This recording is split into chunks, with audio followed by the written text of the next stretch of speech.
we're going to talk about today is electromagnetic radiation, and that hinges on this equation that we solved, this Laplace equation. Now, in both groups, we first solved it. Oh my God, I need so much coffee. I came over at 12:30 in the night last night. After starting at negative, it's at 8:30, so I'm tired. And then there was no coffee, okay? So you feel happy that, I mean, I dropped some pens around everywhere and it's really messy and stuff. But I'm still standing. Okay, now, in both of the tutorial groups, we looked at this equation. Equals minus epsilon 0. And now, this could be time dependent. And we had the same thing for the vector potential, gives you mu 0 j r t. There you go, right? This was our problem. And in both groups, we first solved it for the homogeneous case. Now, somebody, what was the solution? The wave equation? Well, this is the wave equation. So we put this to 0, that gives you the wave equation. What was the solution for phi and for A? So it's a function of that depends on space and time. Let's do one-dimensional for now for simplicity. Was this really big point that we made in both of the tutorial groups this morning? We only have a condition on the structure of the relation between t and x. Exactly. It was t minus r over c. We saw in both groups that the solution is always given by any function, and for any function, I'm just going to write the names of these things themselves, any function that depends on space and time, but in a very particular way, namely t minus x over c. T minus x over c. It could also be a plus, so you might as well put plus minus there. Okay, this is what we saw. Now, there's some extremely important consequences I would like to discuss. And after we've done that, I'm going to go to the case where it is dynamical. So, we talked about that this particular combination of space and time coordinates, that is exactly the thing that is now fixed by the differential equation. Not the form of the equation, not the form of the solution, but the space and time, the way they are related. Can you give a physical interpretation of anything that depends on time and space in this particular way? I mean, we talked about that it's mathematically a solution, but I want to talk about what the physics of this. Harmonic oscillations, right? Oh. I'm not specifying at all whether this thing oscillates. It could be something that goes to infinity or not infinity. It could be anything, as long as it is anything that depends on space and time in this way. But the space and timeness of this thing, the way it depends on space and time, has physical interpretation to it, and that's going to be extremely important for us.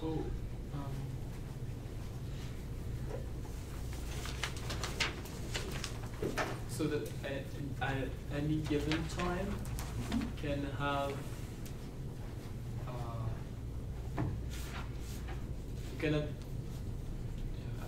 for any given lapse of time we always have like the same distance that is going to be covered or something like that? That is absolutely correct. What you see here is that ct plus or minus x, this thing here, tells you something about how fast this thing is moving. Do you see that? Mm-hmm. Okay, how fast is the thing moving? At the speed of light. Yes. Is it just because there's a c and you recognize the speed of light, or can you tell by the physics or not that it does so? It's moving through space-time at the speed of light. Yes. This is what the thing tells you. Now, there's multiple ways of seeing this, but one of them is that you say, you know what? Let's draw the thing as a function of time for a moment, okay? So there's time. And suppose that it happens to be this particular bump, right? You're free to choose whatever this is. Suppose that it was this particular bump. And at one moment in time, it looks like this. Now, you wait a couple of seconds. What will have happened? So So you make this number a couple of seconds higher. But the form of the thing, because that's this thing, the form of the thing must stay the same. So you are not allowed to change the shape. It'll just move on the x-axis. Exactly. Left. If this thing has to come out the same, and you're going to change the number t, then the number x will compensate, yes? How much will it compensate? Well, exactly by, if you change t, it will compensate by amount c times t, which is another way of saying that this bump at a later moment in time will be at a later position in space where it has traveled apparently with the speed of c. This you get just from the way that space and time come into the thing. So regardless of what the shape is, any solution to this thing is going to be some sort of shape that's going to travel through space and time with the speed of light. Okay. But if it's multidimensional, can it have like, because we have a condition on the overall distance it must travel, but then it can, let's say, move on the x-axis and z-axis, like. Yes, but you can shift your coordinate axis always that it just goes into one particular axis. Yes, you're right. In principle, I made it into a one-dimensional direction. But in principle, if I just rotate my coordinate axis, I can also make it move in y direction. Now, what I've done for visual ease is that I put the thing such to my coordinate axis that the direction is only along the x direction. I can also make it y direction or any particular combination, but this is easiest. I just rotate it, yes. I mean, if I see something flying by here and it happens to be not along my x-axis, well, I'm just going to rotate my x-axis to make it go along my x-axis. Yeah, so for the phase, when we have the bump could also turn, no? That is true. You're talking about the polarization of this thing. I'll get to that in a second. Okay, so that's the second question. This one moves in x direction with the speed of light, but in which direction the bump sticks, I haven't specified yet.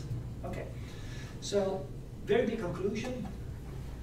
These things, in absence of any sources, predict things moving through space-time with the speed of light. So that's a mathematical consequence of the theory. Now remember how the C came in here, or if you will, how the C came in here, right? This Lambertian had this 1 over c squared in there. The reason that it came in there was originally in our Maxwell's equations was an epsilon 0 and a mu 0, and when we did the whole gaseous thing, we found that this particular one turned up, and just by numerical value we'll call it c, the speed of light. There's absolutely no reason why nature should have chosen that number to come out the speed of light. It does, and when Maxwell saw that, he said, okay, well then apparently things move through space-time, so electromagnetic stuff moves through space-time at the speed of light. Probably light is something electromagnetic. To us, that's completely obvious because we're brought up with this understanding. For him, this was new news. Now, so this you can conclude. But if you think about it, the only statement I'm making is that the potential fields are moving through space and time with the speed of light. Now, as you know, you don't measure potential fields. What you measure is the electric field and the magnetic field. So a good follow-up question would be, okay, the potential fields move through space with the speed of light. But do the electric field and magnetic field do as well?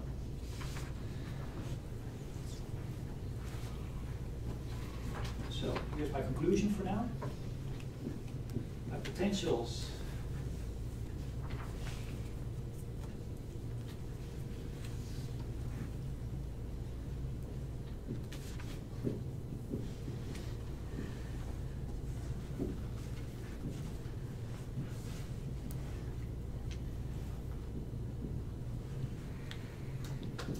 Any idea how to solve this? How to answer this question? How to get to the answer? We could try to substitute the solutions for phi and A into the definition for E and B and see if like that relationship survives. Exactly. That is exactly what we're going to do. Because you know how to turn your potential fields into your actual electromagnetic fields, right? Take the curl of your vector potential, the gradient of scalar potential, subtract the time derivative of the vector potential. What you end up with is the magnetic, respectively, electric field. Let's just see whether this particular combination of space and time that occurs as the argument is still true in the electric and magnetic fields as well. So This was the suggestion made by Nelson.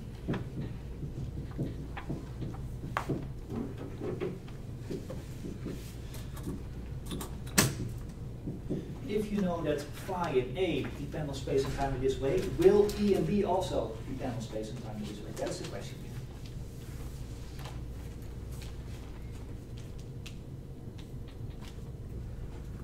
Suggestions are welcome. How to continue from here. So the object of the game is clear, yes? This is what we're going to do. You still have to do it though.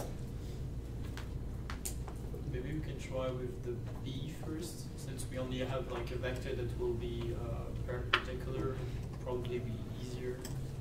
I agree with that. Let's do that. Let's start with this. We have to do both, but let's start with the B field, yes.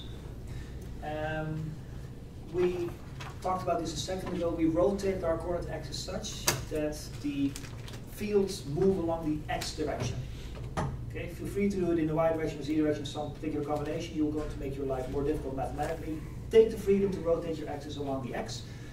But that means that this curl will point only in one particular direction, right? So let's write out what the curl is. The curl of the vector potential is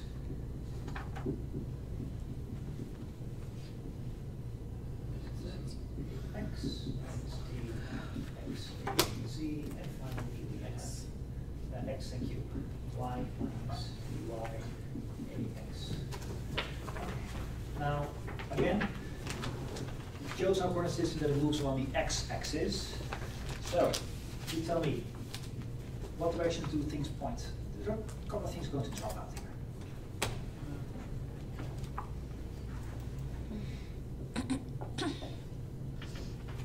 So every variation in terms of a z, for example, or y can drop. Well, everything that does not, every derivative not with respect to x is going to drop out. So, 0, 0. This is 0, that is 0. Yes? So, I end up with 0, here's minus dx, az, and minus da, ax. Okay, good. Now, this is a vector, yes? There are 3 of these, and each of them, one you have to take a derivative of and end up with this thing here. Oh, I'm sorry, there is a mistake somewhere. This is a plus, this is an x, and that is a y. Okay, there we go. So, well, one thing you can immediately conclude from this, because the thing was moving in x direction, right, in our setup. What direction is the B field pointing? Perpendicular? Perpendicular. It's either in the y direction or z direction.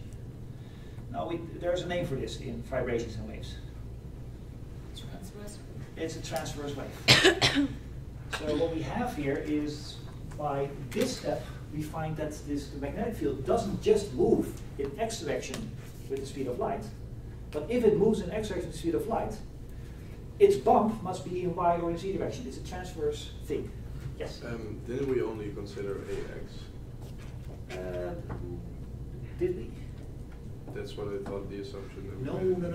The derivative. The motion along which it moves is x direction. The thing still has 3, the vector potential still has 3 directions itself, but going to the actual measured magnetic field, you find that one of them dies off. And this, now you can immediately conclude that this magnetic part of the thing moving through space-time with the speed of light is transverse. Okay, good. But that wasn't really the question, though. The question was, does it still move with the speed of light? Yes, no. Tell me. For We have to do the derivative, yes? Now, the only thing we have to do to get our magnetic field in y and z direction is take the derivative of A with respect to x. Now, I have no idea what this thing is because I never specified what the bump looks like, but the derivatives I can certainly take. I just chain rule my way through this, agreed? So, what do I end up with? D You'd have 1 over c times dA by dx. I think you're using a somewhat different way of saying what I'm writing down right now.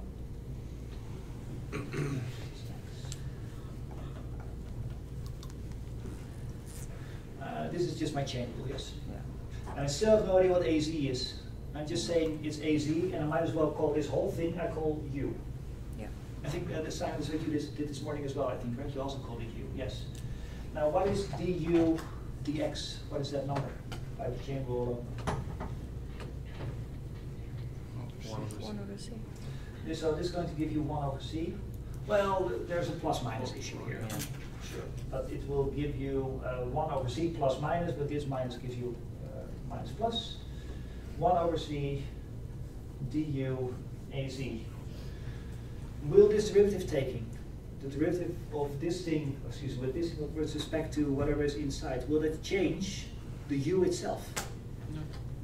It does not, right? If I have a function f and it depends on x and I take its derivative with respect to x, I get a different function, but the x itself is not changed. The argument itself is still the same structure, it's still the same object. Now I call that thing u. So taking the u derivative of a thing like this will give me some other function, but it will still depend on u. Now what was u in our case? Well, that was this particular combination. This is just an elaborate way of saying that taking the derivative will not change the way space and time appear within the function. It will change the shape or the form of the function. Right? You will get its slope, but you will not change how it depends on space and time. So this thing, whatever it is still the same t plus minus x over c.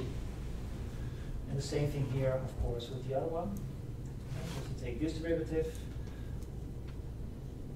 here's another u, and here's a y.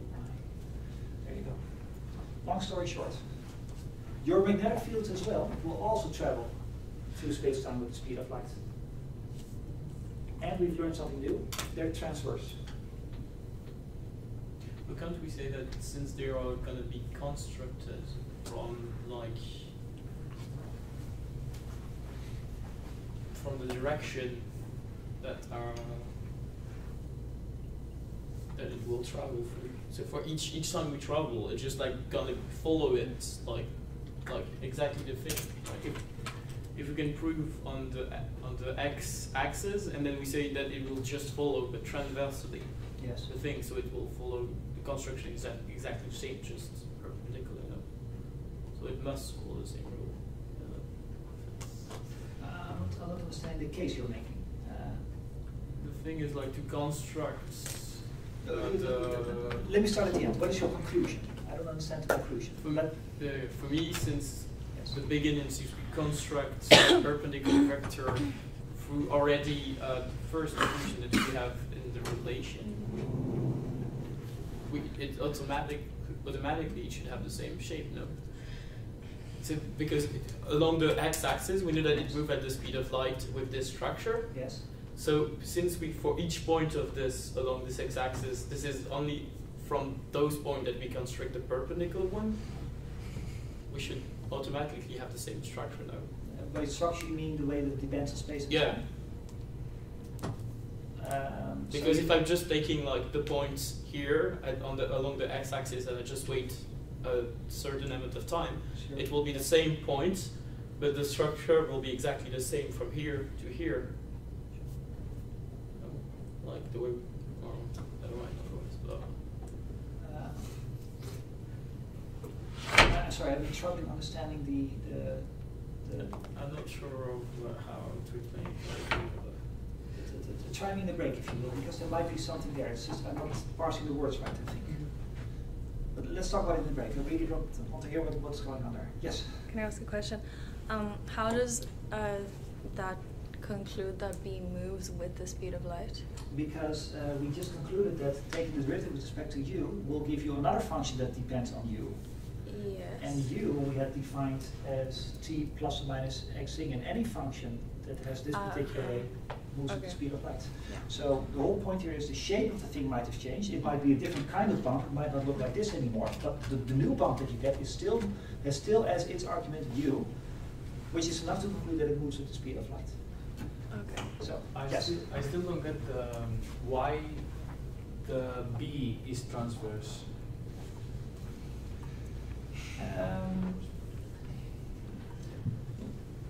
What does transverse mean to you? Yeah, exactly. Okay. I don't know. Okay, transverse, shorthand for if something is going in that direction,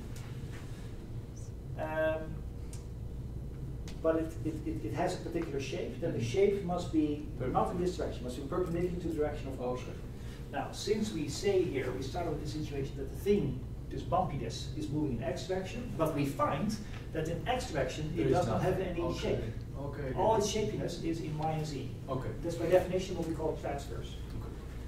All right, so I'm confident now that the B field apparently is something that moves through space-time with the speed of light, and it's transverse. Let's do the electric field. The electric field, as you know, is the gradient minus this thing. So.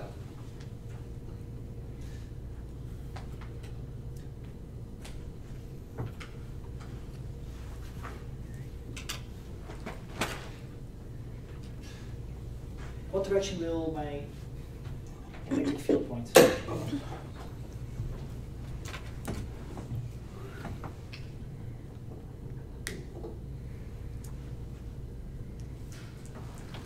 I think it is in the same direction as the vector potential field, because you only take the time derivative of that one, so it doesn't change anything about the spatial direction it points in. Okay. Unless the gradient of the scalar potential influences that somehow. Well, we'll have to see.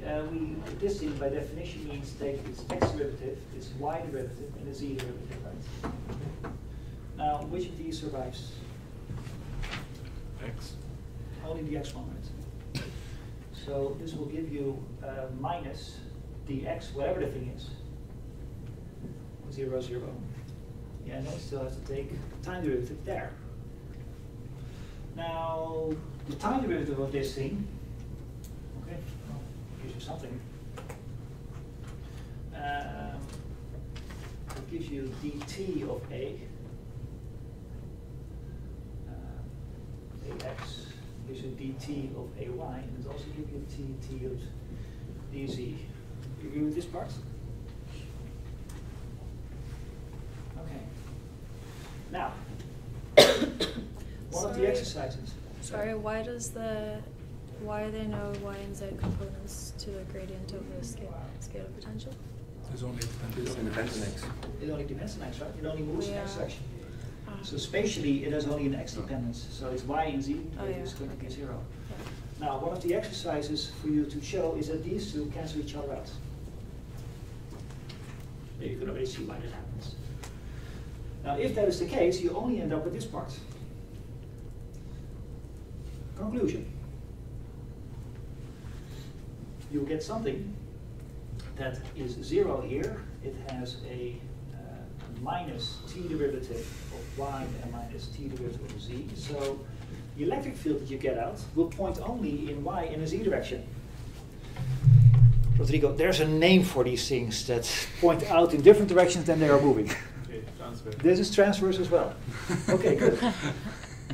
So what we have here is that also the electric field is a transverse thingy. Now, how about the question one more time, whether it still moves at the speed of light? What we now have is that it's excuse me, transverse. It doesn't move at the speed of light, the electric field. It must move at the speed of light, otherwise it wouldn't be transverse, because in order to construct it, it must move at the same speed as the direction. I'm not seeing that argument. I'm saying that, for example, if it wasn't as quick, if its relation to space and time, if it doesn't move as quickly, then if we construct the thing at the same, let's say, t time afterwards, if we construct the vector, it won't be any more perfectly perpendicular, because it's kind of lagging. Oh, that is actually, And that was my argument before, actually. Oh, I'm sorry, then I did not understand that point, but thank you. Okay, oh, that is a good point. That is a good point. You see here that the thing points in two different directions from its direction of motion, yes? But if you want the thing to keep in the same shape, then you want I think I'm paraphrasing your argument here, then you want the y velocity and the z velocity to be at the very least the same, right? If I have my arm here, and it's moving in that direction, but it also has a certain amount that's sticking out in this and in that, but this part goes with different velocity than this, then I will change my shape as I go along. That was your point, yes? But so that's a good point. But at the very most, it will just tell you that whatever velocity this one goes, this one has to do as well. Mm-hmm. It has not shown yet that they both then have to go with the speed of light. It's just that it's the same velocity. Since we Well, it proved doesn't depend the on first you that- anymore. Okay, that it does so. Didn't we prove that on the x-axis it must move at the speed of light? Yes. So the two others, if we want to still know that it must be perpendicular to the x-axis, must also move the same speed that it was initially, that the x-axis is moving. No, I think that's an actual correct point. I think you're right. Yes. Now, so that is a good. Yes, you're right. If it moves with a particular velocity in this direction, and you want it to stay perpendicular and not do this at some point as it goes along, it must move along with the same speed. So that's a very good point, actually. Thank you. That's the second time today that you give a geographical interpretation of something I wanted to show algebraically. But here's my algebraic argument. I'm just going to literally do the same thing as here. I'm just going to chain rule myself through this thing. I'm going to call the argument of my vector potential u. It's the same u as here, right? It's this thing that is called u. And its time derivative here is really just du dt du of a. Agreed? This is chain rule. Do the same thing here. I get du dt du az of u. What is du dt?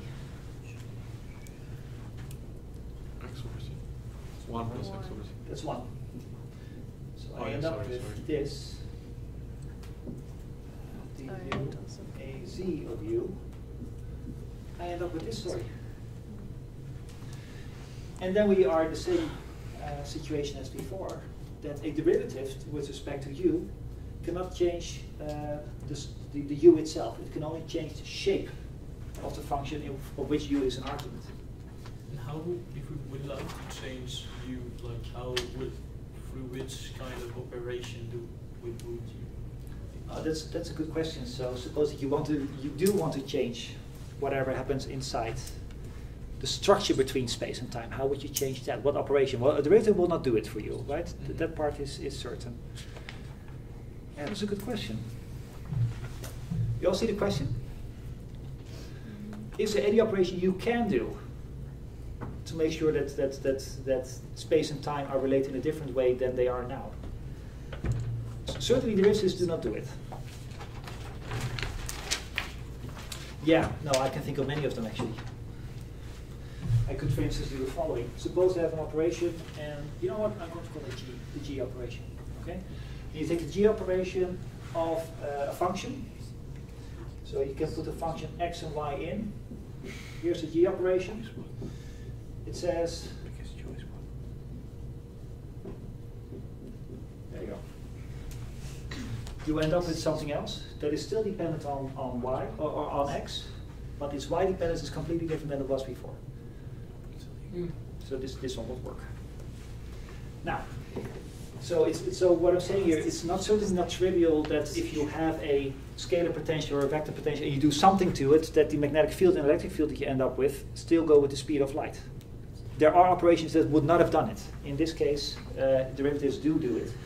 Long story short, without saying anything about what these things mean and what they look like, we have just concluded on the basics of mathematics alone that nature allows things to move, electromagnetic things to move through space, provided that they do it at the speed of light. There's no other choice. And they always are transverse. Whatever electric field does, magnetic field does, regardless of what its source was, or regardless of how long it was there, or regardless of what it encounters along the way, it must be transverse, and it must go with the speed of light. Now, this is not surprising to you, because everybody knows that light goes with the speed of light, hence the name. And everybody also knows that they are transverse, right? I mean, somebody has told you this at some point in your pre-university career. But now you see that it's built into the Maxwell equations. It automatically comes out. There's no choice. All clear?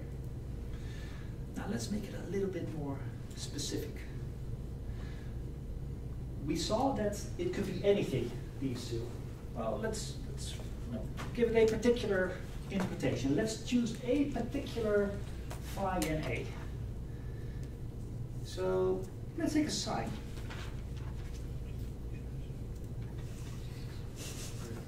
Right, let's take a sine. So all of this, let me write down a conclusion here.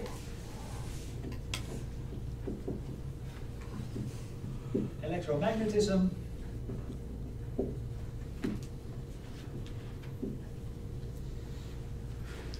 moves through space-time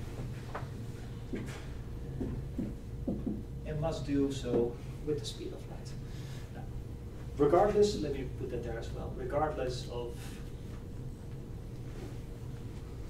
their shape. Now let's take a particular shape to put this in practice. Let's take a sine. Somebody has made a scalar and a vector potential that happen to be a sine.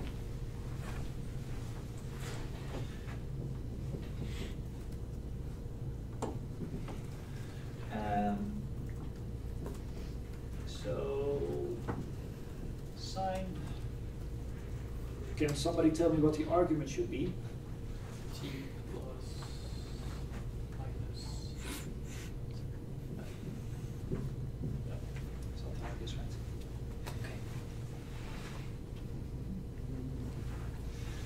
Well, we've already calculated what the resulting.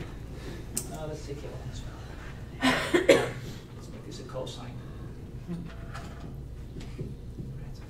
So, we've already calculated what the magnetic field in the electric field should be, right? There's just these expressions, we just have to do derivative. So that's easy enough.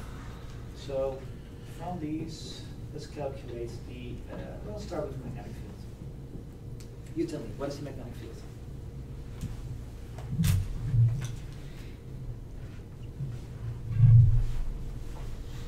It's transverse.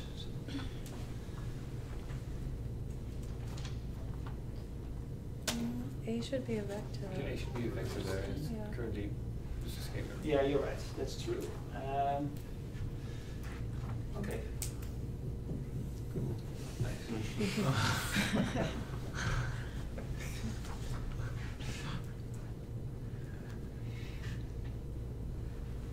It doesn't change my conclusion, does it?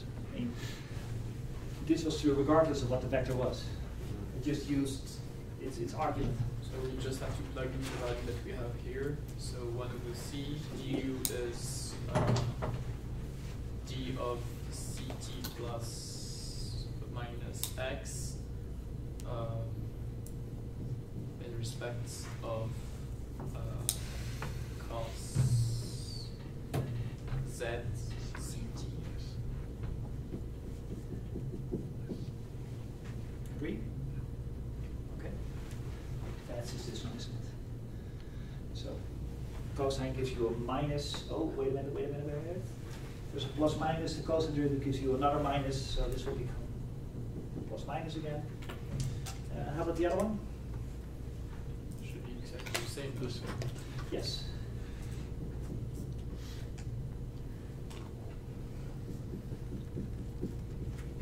Okay. How about the electric field? It's transverse. We have already proved that. Why are they both sine? Minus Oh, right, never mind. plus minus cos Of the same, of the same. of you. It's quite the same thing, isn't it? Should be. I mean, these are these things. And if I'm not completely mistaken, they're very much the same thing. Well, except It for should one be- over C, one is a- maybe. One is a sine and one is a It is a cosine. cos. Um, Should be the opposites. Yeah. Is that true? Let me see. We have here the du of ay. But ay we saw here is a cos, so it gives you a sine. Okay. So, but the only thing that you don't have right here is the 1 over c. So you get sine ct plus or minus x, and the other one will give you sine ct plus or minus x.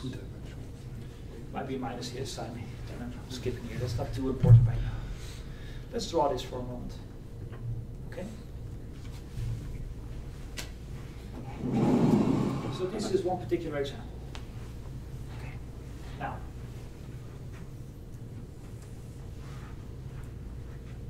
this is space. It's an x direction. And if you see,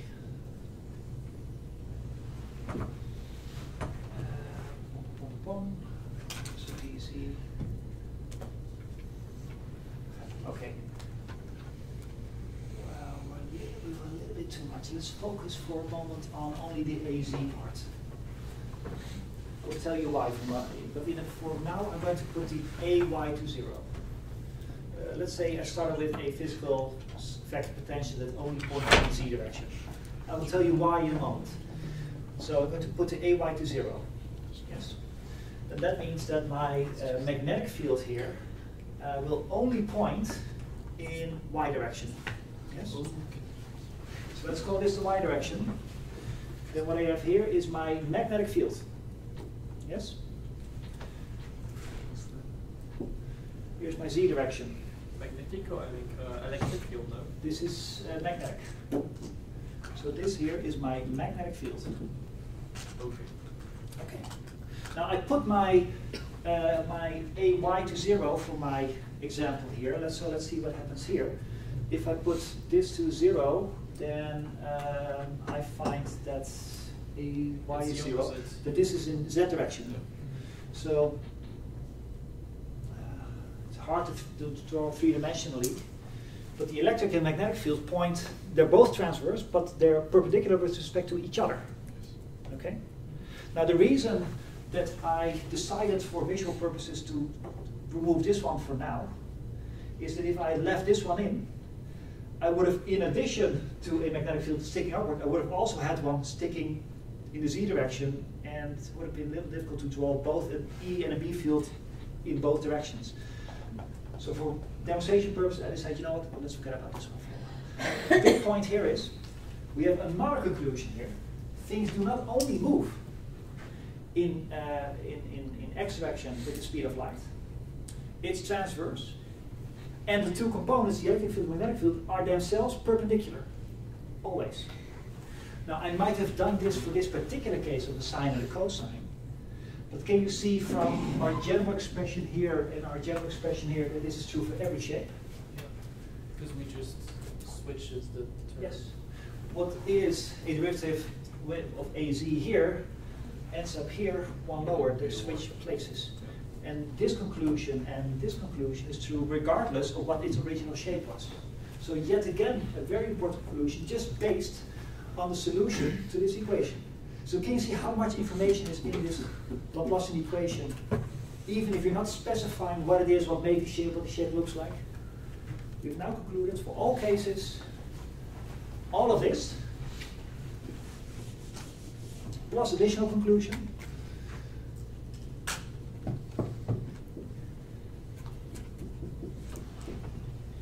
are necessarily perpendicular always. And then the condition that there was no prior charge or... Yes, that is a good point. All of this is true for vacuum, because I put my sources to 0. Yes. Now, of course, in both tutorial groups, we talked for a while on, well, how do you get things if you don't have something making them, right? If you put all charges and currents to 0, not just now, but everywhere in space at any moment in time, then you're saying you have a universe without charges or currents. Then still, this is allowed. And in both groups I said, well, apparently nature allows a universe to be created with already built-in gravitational, electric and magnetic interactions. And regardless of that universe, this must always be true. So you can have a universe without charges and currents and yet have electromagnetism. Yes? Analogously, could you have a universe without masses? But I with know where this is gravity? going. Yes. General relativity allows people going to the general relativity later. We're also going to spend some time on gravitational waves. Most of this can be almost directly copy-pasted there. Not quite, there are some differences, but the general structure of the argument is very much the same. Maybe, yes? Just like a random anecdote about the thing in the top right, but isn't it like a relativity thing that everything moves through space-time at the speed of light? No, absolutely not.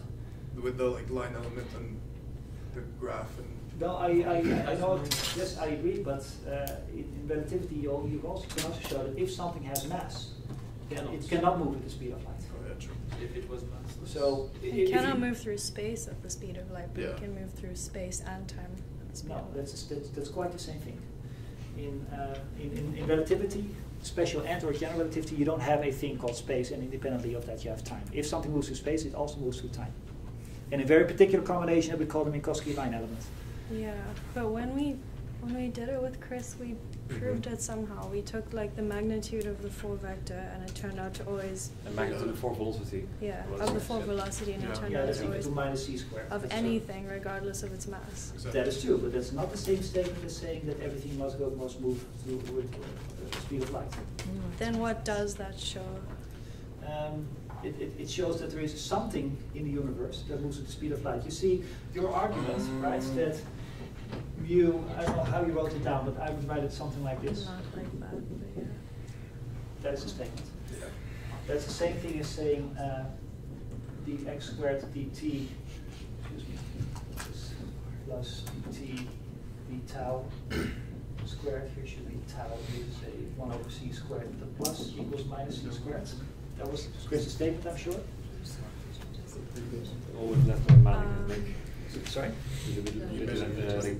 Different mathematical notation. Oh, he might have used a different. He might have used a different notation, but this was his statement. And the only thing that it says here is something moves through space, but you have to measure it along its proper time and not using its actual other time. Okay. So there's much to unpack here. Yeah. Let me give you the shortest version. The fact that this is true for all motion does not mean that everything moves with the speed of light. And the reason, and here's the whole point, that this is not a velocity of a thing that moves through space-time. Because if you want to measure how fast things move through space-time, you have to take its displacement, its dx, divided by the amount of time by the same observer. So you would, in order to turn this into a velocity, this should have been a dt, but it isn't. It's d tau. It's an eigentime. And you can make this this d tau become a dt by squeezing in a gamma factor. Yeah. And it's the gamma factor that says, oh, but the thing cannot go with the speed of light anymore if it has mass. That's the shortest version I can give. Does that kind of mean that there's always an observer that sees everything going with the speed of light? No, that's asymptotically that's true. Yes, that you can go to an inertial frame where something asymptotically moves at the speed of light. That is true. Yes, and if you want, that is the Einstein velocity addition rule. If you go to some other guy's inertial frame, then velocities add up or subtract by a certain amount. But it's not in the Galilean way. You have to add the velocities and divide by 1 minus u v c squared. Remember? But if you're standing still with respect to a reference frame, if your Yes. velocity through space is 0, isn't it true that your velocity through time is the speed of light? You're moving. That's the impression that I had from the relativity Yeah, but class. you're doing this. You're putting your hand here because you're standing still. Yeah. But okay, it's still the tau and not the Yes. There's a tau. And in order to get from the d tau to a dt, the one that you actually want, that costs you a gamma. And the gamma messes up your conclusion. Okay. By the way, that does bring us to a very important, speaking of relativity, that does bring us to a very important conclusion. One additional one we can add here, and that's one that I already alluded to in our very first opening session when we talked about the history of things.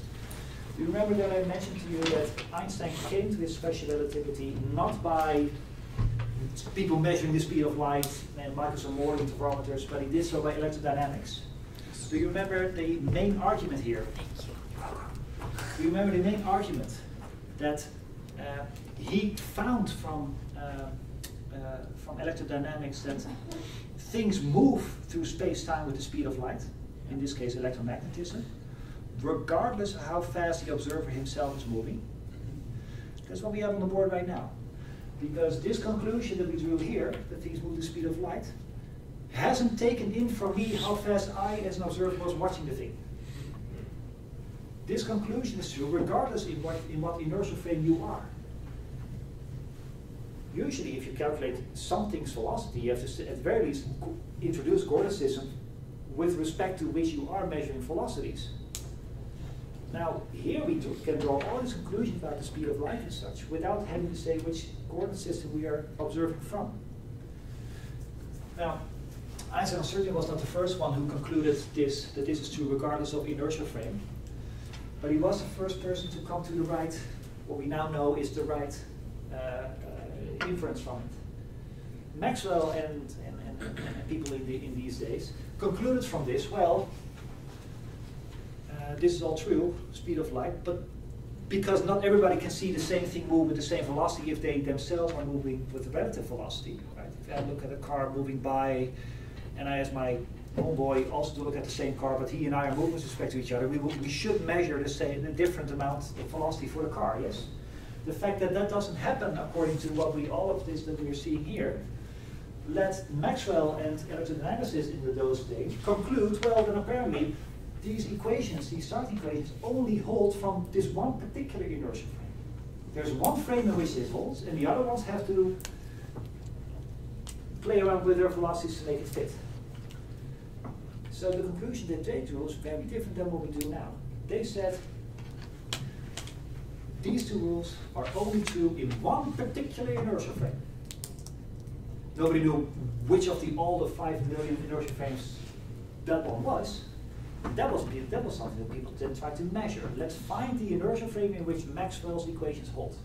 But the difference in frame or referential, where do we find it in the equation? Would it be inside of the u part or inside of the function that is already built in? We don't find it at all. There's nothing here that says anything about the inertial frame. Yeah, but if I want to build like, yeah. No, it just means that, first of all, do you understand the point here that if this thing, according to the electrodynamicists, if the conclusion that the speed of light is the same for everybody, or that everybody sees something move with the same velocity regardless of their mutual velocities, their conclusion was then it means there's only one inertial frame for which this holds, because in all the other inertial frames the conclusion is bogus. Okay? And then the question is, okay, but whose inertial frame is the right one? Whose inertial frame is the one that you can apply these laws and the other ones are not correct to apply them in? But did you just go a second, because I was just about to get to your question, your previous question. Okay? And your question is, okay, but how can you tell from these equations then which one is the right inertial frame? And the whole thing is you can't, because the thing says nothing about inertial frames. So for the electrodynamicists, thinking that there is one preferred inertial frame from which these two equations hold and the other ones they do not hold, for them it was an experimental question. They said, well, we just had to go around and measure this inertial frame, this inertial frame, this inertial frame, and just as long as we need to find the one in which this holds, and then we know that is the Maxwell inertial frame in which this holds and the other ones do not. But since we proved that we have a general form and it always stays true if this if the specific function has this specific form, couldn't we mean that we can always find a function for which it holds true, no matter which referential it is? Oh, you mean that maybe you can, if you go to another inertial frame, then maybe these numbers themselves change or something like that? Yeah, but we can, because we find that we have a general solution, a condition on the structure of the time and the relation between time and space. Mm-hmm. So couldn't that mean that for each, whatever referential we are in, we could find a specific function that satisfies those criteria? Oh yes, but now, okay, but what you're now saying is in order to correct what the equations say wrong, we have to just artificially alter the sources. I'm sure that's true. I'm sure you. I don't know if it's like. No, but I understand your point. Of course you can. If you go to another inertial frame, you just change these numbers around. But that would be really strange, right? Because if I tell you I have a certain amount of charge called Nelson here, okay? Here's a certain amount of plus charge, okay? And so for me, that number is 5 at position such and such. And then you say, aha, but I'm in a different inertia frame because I'm walking with respect to the charges. So therefore, his 2 coulombs, to me, are now 3 coulombs. Yeah, but, No, I mean, sure, I mean, it's a valid question, but you would break the conservation of charge. Well, you wouldn't break the conservation because it would still be the same amount in time, but you would change the amount per inertia frame. So you're sort of adding on this new rule that, but I guess maybe you can build a theory of electrodynamics where the amount of charges changes from inertia frame to inertia frame such that it fixes what it otherwise does wrong. I guess that's probably possible.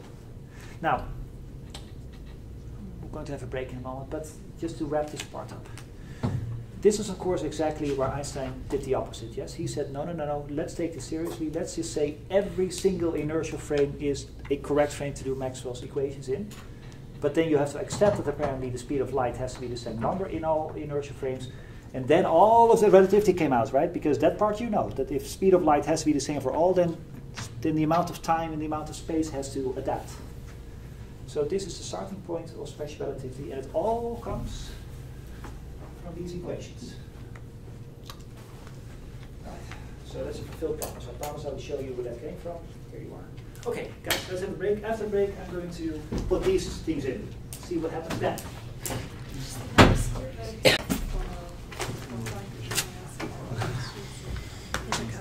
So, can I raise this on the board? Everybody? Did you number them? Notes and such. Yeah, because I am going to leave my space. Guys, just to re-emphasize, everything that we talked before the break was all in case there was no charges and currents around. Now,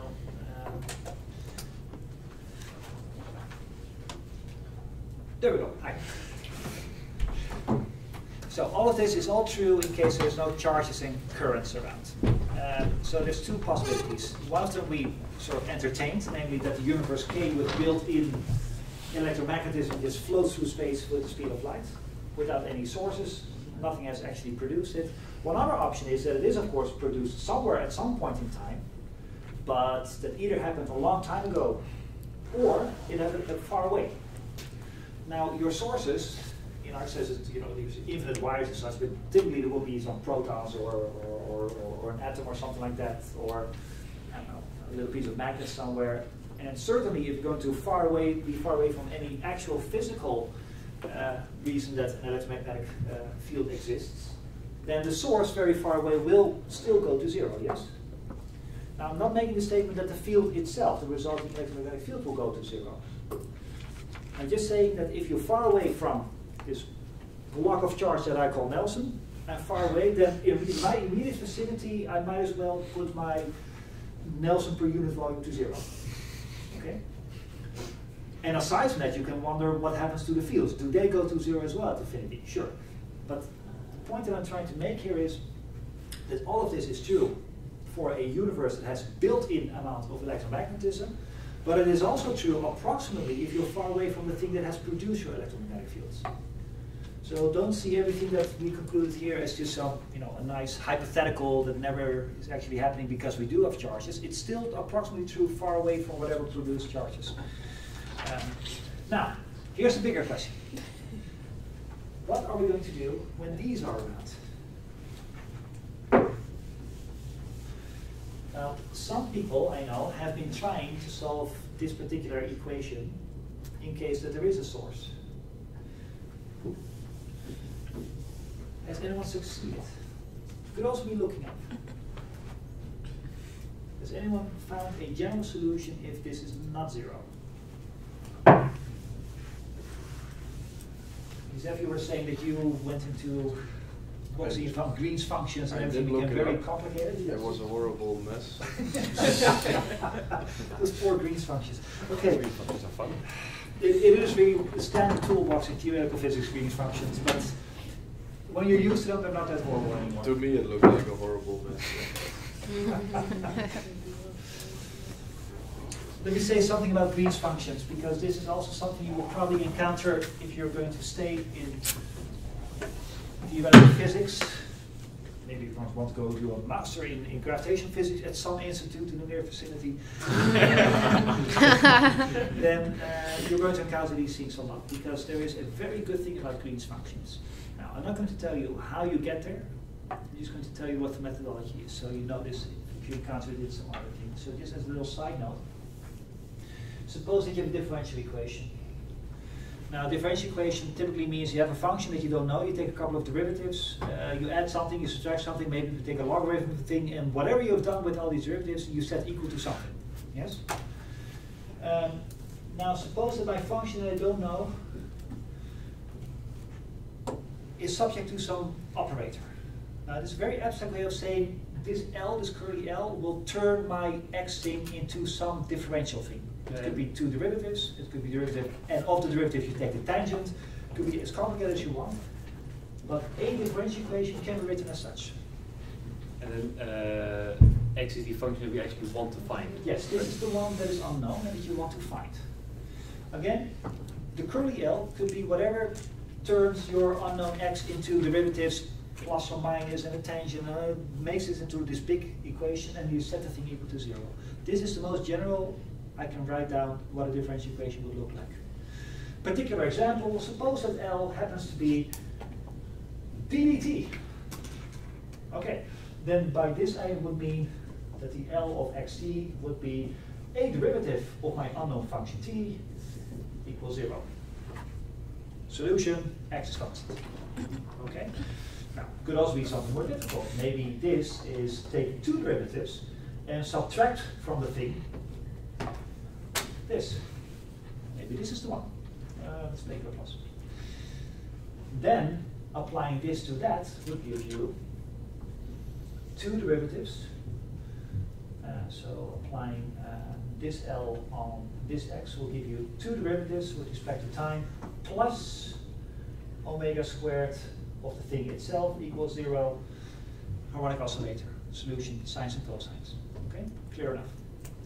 So just shorthand for any differential equation. It could also be something terrible. Suppose that it is this and then squared. Now this is a terrible differential equation, okay, because it's nonlinear as such. So here is your differential operator. There you go. Now, as difficult as it is to find an x that makes the outcome 0, it's even more difficult if the other side is, again, some unknown function. It cannot be a function of itself, right? All references to itself should be on the left-hand side. This is just something that we call a source. Something that forces your solution to be a particular form. Okay. Now, if this is 0, then this, depending on how your curly L looks, can be very difficult. This is usually very, very difficult. But here, fortunately, is where Green came along, scientist, mathematician. And he found a very interesting property. He found, well, suppose that you are able to solve this differential equation as such. So replace whatever it says here by minus a delta function. Now, why would somebody do such a horrible thing? Okay? Why would you have a difficult differential equation and replace the source thingy by something that is almost impossible to envision, a delta function? Because you integrate it normally. Yes. Because if you want to get the solution, and by definition this will have derivatives in it. To get the x out, you have to integrate a couple of times, yes? And you know what to do with delta functions. Now, I'm skipping all kinds of mathematical steps, but I will tell you this.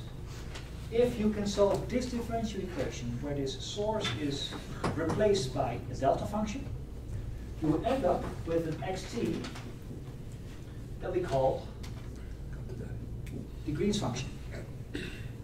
Okay? So, one more time, this is a differential equation, replace the source by a delta function, solve that differential equation. What you end up with is something that's called Green's function. Okay, fine. You have now solved your differential equation for a very particular source, namely minus a delta function. Fine.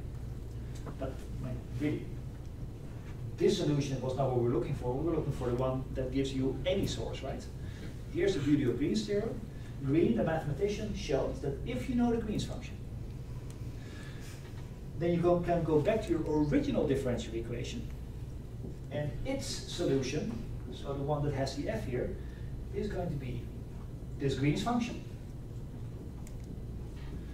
times this source integrated over all time. Very abstract, right?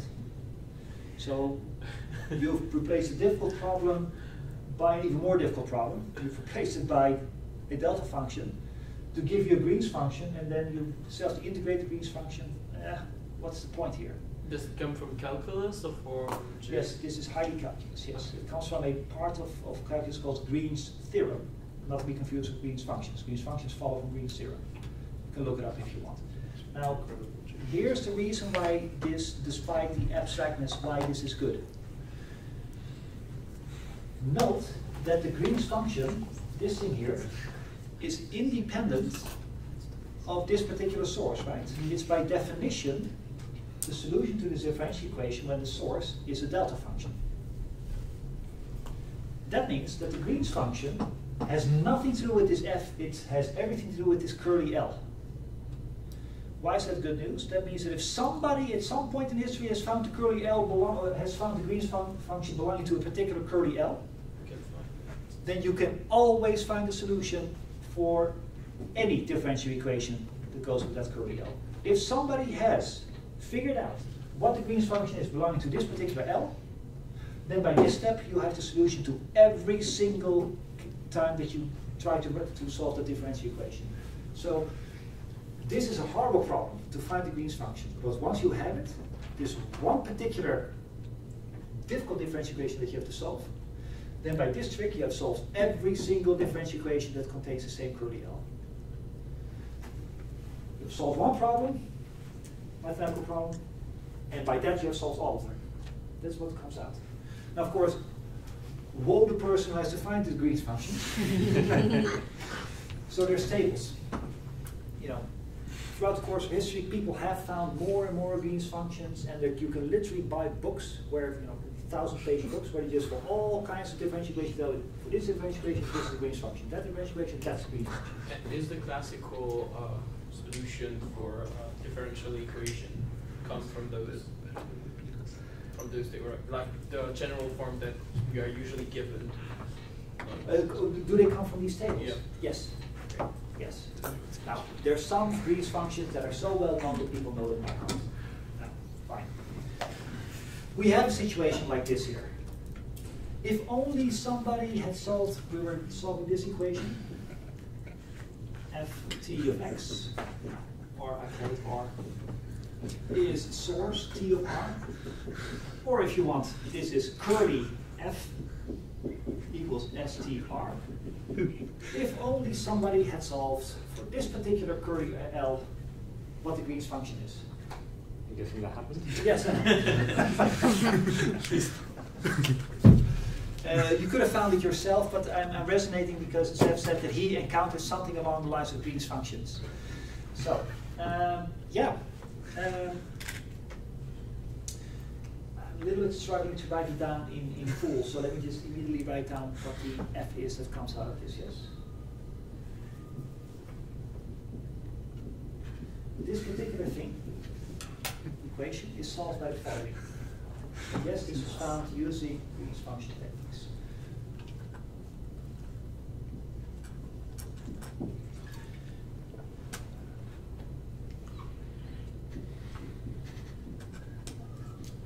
I'm waiting for somebody to make a comment. Isn't that the Poisson? Yeah, it looks like the Poisson one, right? Yeah. But how can that be? Because this thing is Poisson plus some time derivatives, and I had time derivatives, and my solution did not change. Something did change. You look like somebody who either remembers or knows. Okay. Just like everything connected. Okay. Well, connect this for me. What is? Like. Oh, by the way, this should be a prime, of course. Yes. Oh, we have the time inside the S, which we didn't have for Poisson equation. So we only have S in respect of R prime, but not T. There's something else happening as well. There's something else happening as well.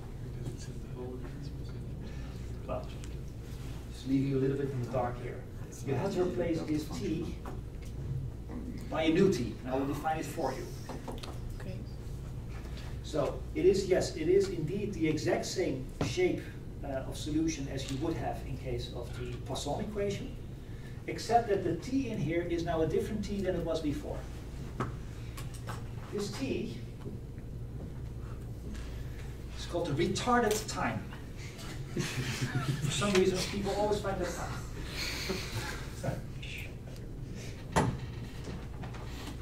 There it is. There's a point that is called retarded time. In fact, let me be a little bit more puristic. I write a plus minus sign. This is a solution regardless whether you choose the plus or the minus here. Is that R just the normal? No, this is the big R, the Big same R R. as this one. Okay. Now, I'm going to be puristic here. If you choose this to be the plus sign, it's mathematically a full solution. We call this the advanced solution. And we call this the advanced time, it's the advanced solution. If you choose the minus sign here, it's called the retarded time and the retarded solution. Sorry. Okay? You know, retardation means something else than people not being smart, right? It has a different meaning. Yeah, no, I'm sorry, I'm still laughing. Joking me. When you said the book of that has the green thing, Yes. he was like the poor guy that has to proofread the book. Okay, that is objectively funny. I'm sorry, I was but people resonating with all the two. No. No, by the way, but what does retarded mean? Slow Physically. down. Sorry? Slow down. Delayed. Delayed. Yeah. Yes, because listen. Let's make a setup of the situation here. So suppose you have a certain amount of charge density here, right? And suppose we are here. Now, as you know, we call our position, we designate by this R, right? This is how we introduce these things.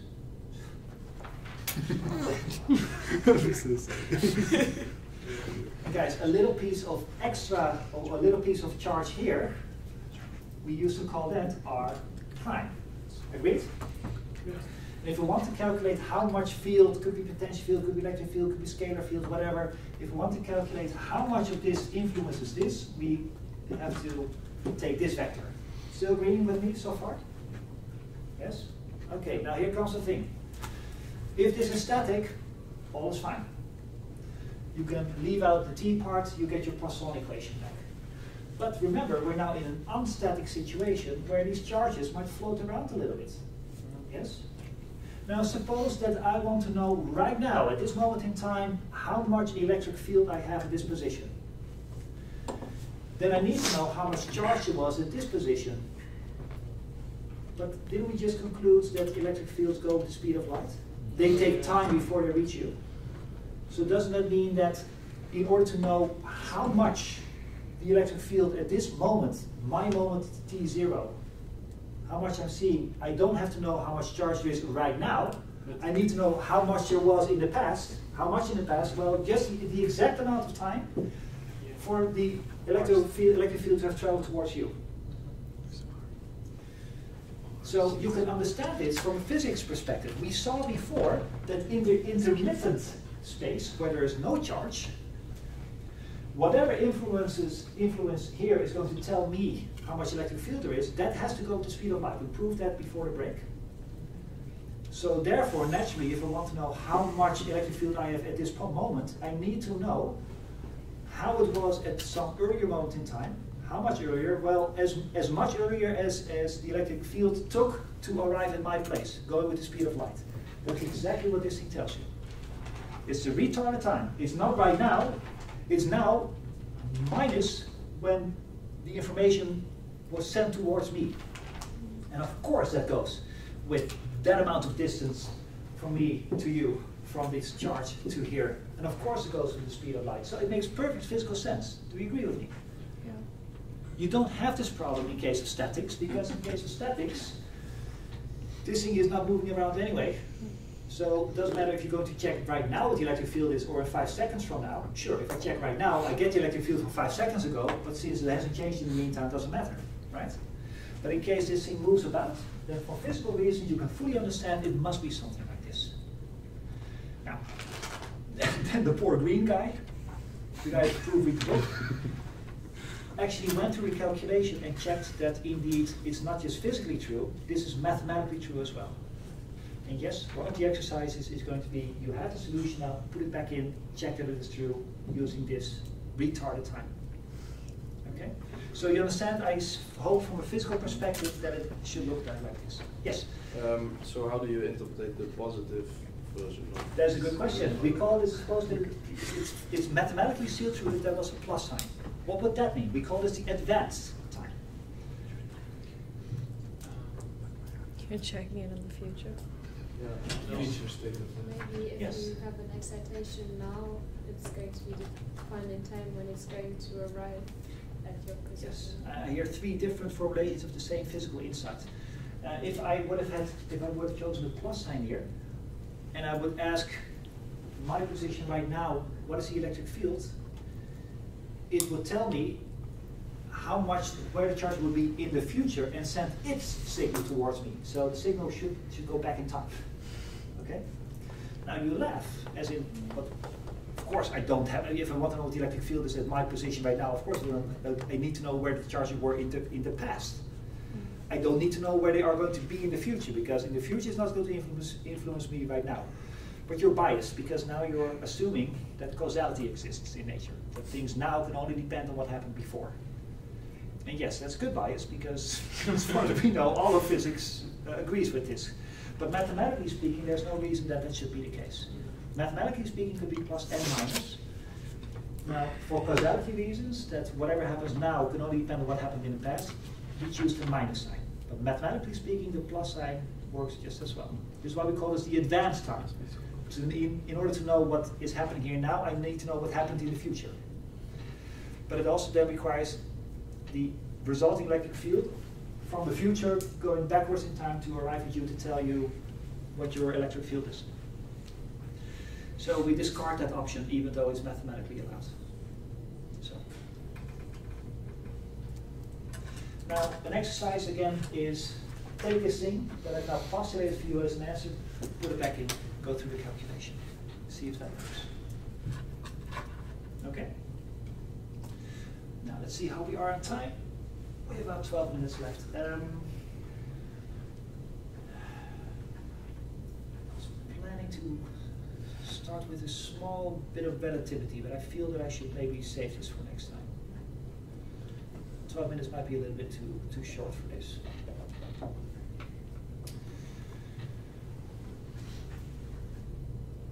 How do you feel? How saturated are you? Why?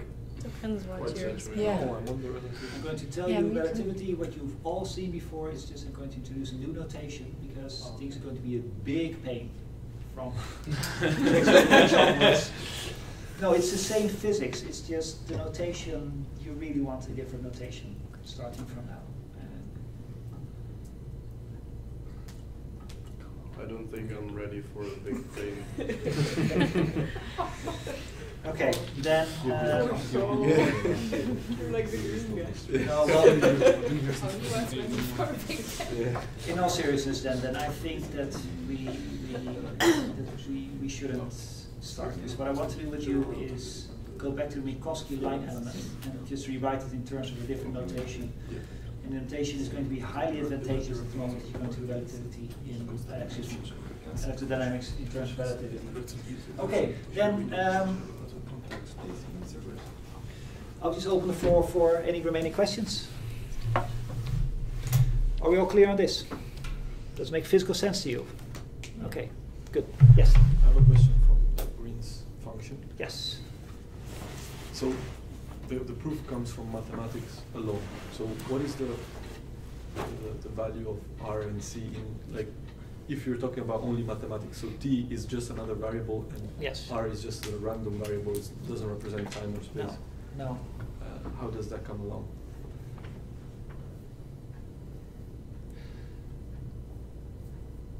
Well, I mean, it's specified by your differential equation, right? I don't think I'm understanding your question. Maybe that's my... I think because you wrote it down as x of t and f of t. Oh, yeah, I'm isn't sorry. just You one know, yes, variable. yes. Yeah, that's because your solution is going to be t dependent, ultimately, yes. You're looking for something that depends on t. And r as And well, the- though. And the Green's function, in my example, I did it for t. But the Green's function, you have to integrate over t, but it's going to be t primed. Okay. But that means if you're going to integrate this over t prime, then this t prime is going to be removed. If you integrate something with respect to a variable, that variable will not end up, so the solution can only be dependent on t. So you can already see that Green's functions should always depend on two variables, a sweeping variable and the variable that you're interested in for your function. So if you want to know x is a function of t, then you know that the thing cannot only depend on t, it should also depend on t prime, because you need to integrate over something. Does that answer the question? No, I was just wondering. So C, and because big R is a combination of R and another R, right? Yes. Agreed. And they, in mathematics alone, they come out as just constant, whatever constants they are. They don't come out as. I don't know if I'm formulating this No, I understand. clearly enough. Yes.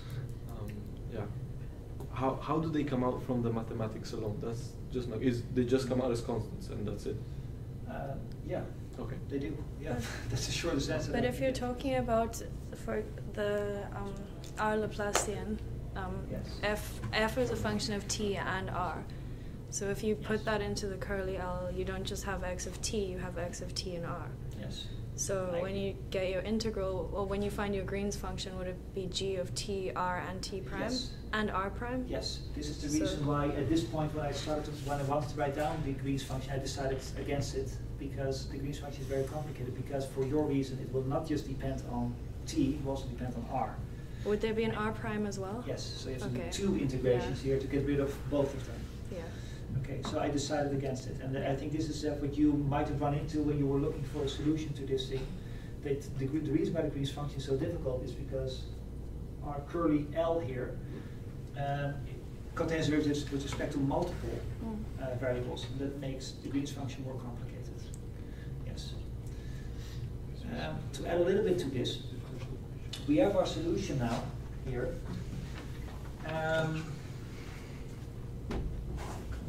We've actually encountered Green's functions before in this same course. It's just I never specified it as such. Look, let's go back to the static case. Remember when we had the static case and your potential fields should obey the Poisson equation? Minus rho r epsilon 0. Do you remember what the solution was?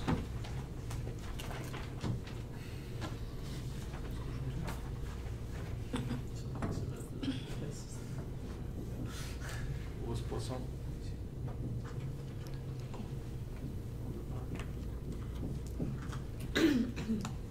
Right? Okay. Compare this to this if you can. So, there's epsilon 0 here. The Poisson equation is a curly L and comes with its own Green's function. In fact, that one is actually quite easy to find. Okay. The Green's function corresponding to this differential equation is the following. The Green's function is 1 over 4 pi divided by r. What was r? R was r minus r primed. So our Green's function, exactly as I was saying here with times, comes with an r and with a sweeping r. So in the Green function, when you have t and t prime, it's not t and its derivative. It's just t and another t. The t prime is not the derivative of the... No. It's just means different t. The Green's function for the Poisson equation is this expression. Look this up in this big book that nobody wants to read, okay? Or wants to proofread. Somebody has figured out for you, you can easily do it yourself, that the Poisson equation has this as its Green's function. Good. But then according to Green's theorem, that means that if you want to solve an equation like this, then the only thing you have to do to get the solution, regardless of what the source is take your Green's function, multiplied by your source, integrate over all space. So let's do that here. This Green's formula says take your Green's function, here's my Green's function, multiply it with the source. Our source was this, rho over r, epsilon 0. Be careful, you have to replace your source with the prime coordinate here. So I replace my rho r with OR prime and integrate over all space. That's how we got to that thing. I never told you that I did that, but that's what you do. We were already secretly using Green's functions.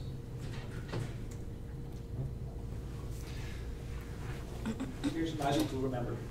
The Green's function of the Poisson equation is minus 1 over 4 pi divided by capital R. By the way, we've solved that equation ourselves, didn't we, with our delta function? Remember that? In order to prove that this is a solution, we needed to play around with delta functions. That was secretly this delta function. So I secretly had you calculate for yourselves the Green's function. I just never told you that it was that. So there you go. Okay, guys. Aside from this object that I had that I wanted to introduce some notation, don't worry about it. We'll get there the next time. Is there any more questions at this point? Yeah, just with regards to the example, yes. Is it on the previous week and the week before that, or also on this week? It will also be on this week. Okay. Yes. Now, yeah, let's wrap up with that comment. The exam, as you know, is next week. I have an email for you where I'm going to write down exactly what it is I'm going to ask of you. I can already tell, by the way. I mean, one of the questions is going to be an essay-like question. Explain how such and such works. One of them is a derivation question. Please do not go out and try to memorize the derivations that we did, because it's not a derivation that we've actually done before. I want you to apply your knowledge of vector operations to see if you can prove a particular statement that I'm going to give you. Okay? Guys, no, it's not going to be crappy integrals of the kind that we saw before today. But suppose that I say, it's not this question, so don't memorize this, but suppose that I would say, well, prove that the divergence of a curl is always 0. Okay? Those sorts of things. Now then there's going to be a question where I'm going to ask you, here's a particular setup, here's a rho, here's a j, calculate the corresponding magnetic field and electric field. That does include the vector potential and scalar potential. And then there's one exercise where I'm going to throw some dynamics in. So, okay, I'm going to put this on an email, so if you're not memorizing this, what I'm saying right now, don't worry, you'll get it in your mail.